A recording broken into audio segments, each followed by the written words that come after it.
दुष्काळाच्या सर्व सवलती लागू करणार राज्य मंत्रिमंडळाचा महत्त्वाचा निर्णय, नुकसानग्रस्त शेतकऱ्यांना मोठा दिलासा। केंद्राच्या मदतीविना काहीही अडलेलं नाही, राज्याला अतिरिक्त खर्चाचा केंद्राकडून परतावा येईल, मुख्यमंत्री देवेंद्र फडणवीस यांचं वक्तव्य। नियम अटी शर्ती बाजूला ठेवून मदत करणार केंद्र सरकार आणि पंतप्रधान मोदी शेतकऱ्यांच्या पाठीशी, उपमुख्यमंत्री एकनाथ शिंदे यांची माहिती। अखेर महायुती जागी झाली, बँकेच्या शेतकरी कर्ज वसुलीला स्थगिती, त्रस्त शेतकऱ्यांच्या मानगुटीवर बसल्या होत्या बँका। निलेश घायवळ पोलिसांच्या नाकावर टिचून पळाला, माहिती अधिकार कार्यकर्ते विजय कुंभार यांचा दावा। आता दर्गे आणि मशिदीतून मदत का होत नाही, भाजपा मुख्य प्रवक्ता केशव उपाध्ये यांचा सवाल। तणावग्रस्त अहिल्यानगरात ओवेसी यांची सभा, अटी शर्तींसह ओवेसींच्या सभेला परवानगी।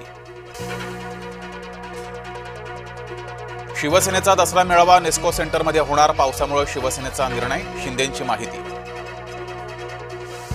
शिवाजी पार्कातील मेळाव्याला राज ठाकरे जाणार नाहीत, मनसेच्या सूत्रांची जय महाराष्ट्राला माहिती। शिवसेनेच्या दसरा मेळाव्याचा टीझर आला, धनुष्यबाणाची प्रतिष्ठा खेचून आणणार, टीझरच्या माध्यमातून शिंदेंचा दावा।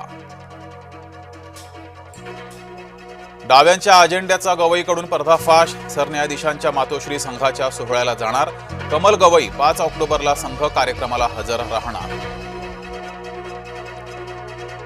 शुक्रवारपर्यंत मुसळधारेचा इशारा, हवामान खात्याकडून सतर्कतेचं आवाहन।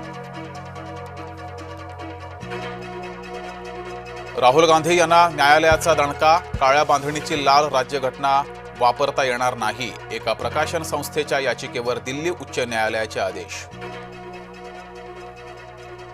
हेमा मालिनीच्या नेतृत्वात केंद्राचं शिष्टमंडळ तामिळनाडूत जाणार, विजय थळपतीच्या रॅलीत चेंगराचेंगरीची घटना, त्याची होणार चौकशी। काळजी आणि दिलासा एकाच वेळेस, मराठवाड्यातील पाऊस थांबल्यानं पाणी ओसरू लागलं, पूर जसजसा कमी होतोय नुकसानीची भीषणता येते समोर। एल्फिस्टन पुलाच्या पाडकामाची वेळ चुकली, काँग्रेस प्रवक्ता आनंद गाडगीळ यांची टीका। मराठवाड्याच्या पुरात 7 जण दगावले, पुरामुळे मराठवाड्यात पशुधनाचं नुकसान। नुकसान भरपाईचे राज्यासमोर आव्हान, भले मोठे, मंगळवारच्या साप्ताहिक मंत्रिमंडळ बैठकीत झाली चर्चा। केंद्रातील सरकारकडून अद्यापही महाराष्ट्राला मदत का नाही, विरोधकांचा महाराष्ट्र सरकारला सवाल। नाशकात केंद्राच्या निकषानुसार मदत देणार, मंत्री दादा भुसे यांची घोषणा। अहिल्यानगरमधील राडा प्रकरणी 200 जणांवर गुन्हा, जमावानं केलेल्या दगडफेकीत 7 पोलीस जखमी, पोलिसांनी स्वतः फिर्यादी होऊन केला गुन्हा दाखल।